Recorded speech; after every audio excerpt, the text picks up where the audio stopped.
उन पे जो गौ तस्करी उनने गौ माता को काटा है, उन पे उनके कुछ नहीं होना चाहिए। बीच चौराहे पे उनकी फांसी हो जाए, गौरक्षा शांति से बैठ जाएगा। ये चौराहे पे फांसी हो जाए, वरना उनको एनकाउंटर हो जाए। ईद वाला ये मामला था, एक गौ माता का बच्चे को काट दिया था। वो गौ माता काट दी थी, उसका 1.5 से 2 महीने का बच्चा था, ठीक है। उसमें उस बच्चे की भी गर्दन काट दी, हलाल कर दिया था। 12 तारीख के इंस्पेक्टर साहब आए, उनने धमकी तू तलाक, हम लोगों से तू तलाक करने लगे, गाली गलौज धमकी वगैरह देने लगे। मुझसे बोला और निर्दोष भाई से ही बोले तुम लोगों के लिए अफीम के केस में भेज दूंगा, ये भी बोला हम लोगों के लिए। नमस्कार दोस्तों, मैं हूं आशीष धनगर और आप देख रहे हैं आपका अपना चैनल द अहिल्या दस्तक। साथियों, इस वक्त मैं मौजूद हूं बरेली के कचहरी पे। ये दामोदर पार्क पड़ता है और यहाँ जो मेरे पीछे आप ये लोग देख रहे हैं, बड़ी तादाद में लोग हैं, जिनमें नौजवान ज़्यादा हैं, बड़े बुजुर्ग भी इनके साथ में शामिल हैं। ये लोग राष्ट्रीय गौरक्षा संघ के लोग हैं, जो अब ये दावा करते हैं कि हम गायों की रक्षा करते हैं। इनकी कुछ समस्याएं हैं, इनकी कुछ मांगे हैं। हालांकि ये मांगे इनकी व्यक्तिगत रूप से नहीं है, सामाजिक रूप से मांगे हैं और सरकार से जो है इनका कुछ विरोध भी है। उसको लेकर के इन्होंने ज्ञापन दिया, मजिस्ट्रेट के सामने भी ज्ञापन दिया, कलेक्ट्रेट पे, और उसके बाद में एसएसपी कार्यालय में भी इन्होंने ज्ञापन दिया है। इन लोगों से हम बातचीत करने की कोशिश करेंगे और ये जानने की कोशिश करेंगे कि आखिर क्या विषय है, क्या समस्या है इनकी। सबसे पहले बातचीत करता हूँ मैं संगठन के प्रदेश अध्यक्ष जी से। कैमरामैन साहब से गुजारिश करूँगा थोड़ा सा आगे भी आ जाइए। सर, क्या नाम है आपका? जी, मेरा नाम ओमकार श्रीवास्तव। क्या पद है आपका? मैं राष्ट्रीय गौरक्षा संघ से जिला प्रदेश अध्यक्ष। क्या मामला है आपका? थोड़ा सा विस्तार में समझाइए दर्शकों को, थोड़ा सा आगे आ जाइए आप। 5 सूत्रीय ज्ञापन है हमारा जी।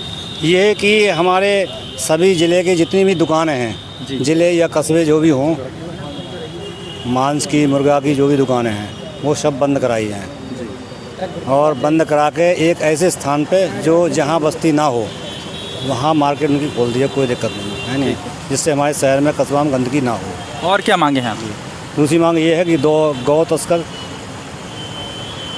जितने भी गौ तस्कर हैं उन पर कड़ी से कड़ी कार्रवाई करी जाए, ये प्रशासन से अनुरोध करेंगे हम। कड़ी कार्रवाई तो होती है, कहाँ हो रही है कड़ी कार्रवाई? कहाँ नहीं हो रही है? आप क्यों छोड़ दिए जाते हैं? आप बताओ कहाँ छोड़ दिया गया? क्यों हमारे वहाँ सोरा में उस समय टिटोली गाँव में वहाँ पर पकड़े गए थे। कब की बात है ये है शायद दिसंबर की। कौन सा थाना? थाना फतेह पश्चिमी। अच्छा, तो आप लोगों ने कोई घेराव नहीं किया?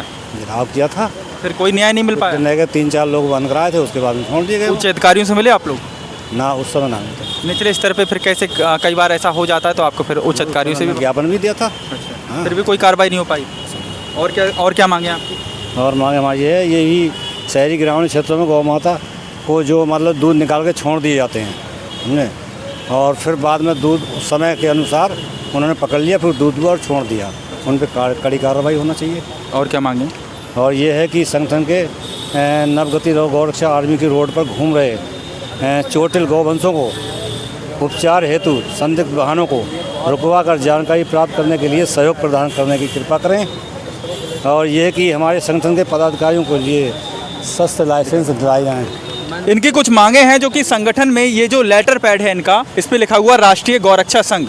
ओमकार श्रीवास्तव जी हैं प्रदेश अध्यक्ष। कैमरामैन साहब से गुजारिश करूंगा थोड़ा सा दूर से दिखाइए। और ये जो आप देख पा रहे हैं, इसकी 5 मांगे हैं, जिसमें इन्होंने ये कहा है कि शहर से जो है बूचड़ खाने वगैरह जो हैं हटाए जाएं और इनको दूर कहीं जगह दी जाए। गौ तस्करों को जो है उनके खिलाफ जो है ज़बरदस्त और कड़ी कार्रवाई की जाए। और जो है शस्त्र लाइसेंस की भी बातचीत की है इन, और भी लोगों से मैं बातचीत करने का प्रयास करूंगा। क्या नाम है आपका? मेरा नाम अंशुल सक्सेना। आगे आ जाइए आप थोड़ा सा। क्या कुछ कहना चाहेंगे आज की मांगों को लेकर? आपने कहाँ कहाँ ज्ञापन दिया है? पहले तो किया था हमने कलेक्ट्रेट गेट पे, वहाँ से जाने के बाद एसएसपी के कार्यालय गए थे अभी। वहाँ जाने के बाद देखो पुलिस प्रशासन ने यही कह दिया हम लोगों से, सब्र करो थोड़ा, उसके कार्रवाई होगी। और यही बोला है ज़्यादातर कड़ी से कड़ी कार्रवाई उनके ऊपर होगी। अच्छा, आपने कुछ समस्याएं भी बताई थी पहले। बरेली के अंदर किन किन थानों में लग रहा है कि कहीं ना कहीं हेरा फेरी चल रही है, या फिर समस्याएं हो रही हैं, या फिर सही से न्याय नहीं मिल पा रहा है? सबसे ज़्यादा तो 12 दरी में चल रही है मेरे निगाह में। हाँ, 12 दरी में सबसे ज़्यादा। कोई उदाहरण कब ऐसा हुआ? क्योंकि सीधे किसी पे आरोप नहीं लगा सकते। देखो अभी ईद वाले दिन इतनी बड़ी दुर्घटना हुई, सबको बरेली में पता है क्या हुआ है क्या नहीं हुआ है गौ माता के लिए। जनता एक बार और जानना चाहती है। जनता ये, मैं यही कहना चाहता हूँ, फिर उन पे जो गौ तस्करी उनने गौ माता को काटा है, उन पे उनके कुछ नहीं होना चाहिए। बीच चौराहे पे उनकी फांसी हो जाए, गौरक्षा शांति से बैठ जाएगा।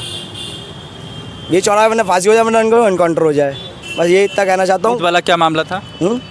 ईद वाला ये मामला था, एक गौ माता का बच्चे को काट दिया था, वो गौ माता काट दी थी, उसका 1.5 से 2 महीने का बच्चा था, ठीक है, उसमें उस बच्चे की भी गर्दन काट दी, हलाल कर दिया था उस बच्चों को भी। तो पुलिस प्रशासन ये कह रहा है 5 बजे के हम लोग वहाँ पहुँचे हुए थे, पुलिस प्रशासन ये कह रहा डॉक्टर आ रहा, 8 बज गए थे वहाँ, ठीक है। कहते मैंने कहा उन लोगों से, बोला पुलिस प्रशासन से 15 मिनट और वेट कर रहे हैं, नहीं आ रहा तो हम धरना प्रदर्शन में बैठ जाएंगे अफसेस लेके। नहीं आया 15 मिनट, फिर हम लोग अफसेस लेके बैठने लगे।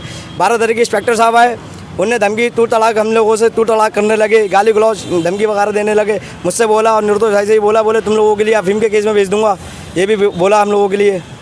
तो हम लोग क्या गुंडे हैं क्या? गौ माता के लिए आवाज़ उठा रहे हैं, हम लोग क्या गुंडे हो गई है? बताइए, गौरक्षक क्या गुंडा होता है? मैं ये पुलिस प्रशासन से, बरेली के पुलिस प्रशासन से पूछना चाहता हूँ, बताइए।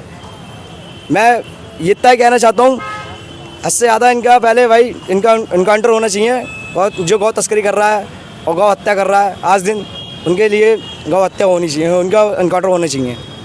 यानी कि साफ तौर पे इनका ये दावा है कि यदि ये लोग गौ रक्षा करते हैं तो निश्चित तौर पर कल एक बड़ा अंजाम भी भुगतना पड़ सकता है इन लोगों को, ऐसी इनके मन में शंका है। क्योंकि जिस प्रकार से इन लोगों का दावा है, प्रशासन से जिस प्रकार से चेतावनी मिली है, वो वाकई बेहद दुखद है। कहीं ना कहीं अब लगातार हम ये देख रहे हैं, लोगों से बातचीत कर रहे हैं तो उनके मन की पीड़ाएं सामने आ रही हैं, और उसमें ये सामने आ रहा है कि लगातार इन लोगों की कोशिशों को रोकने का काम किया जा रहा है, और जैसे ही ये गौ रक्षा के लिए हर हद तक लड़ जाने की कोशिश करते हैं तो इनको हर प्रकार से दबाने का काम किया जाता है, ऐसा इन लोगों का कहना है।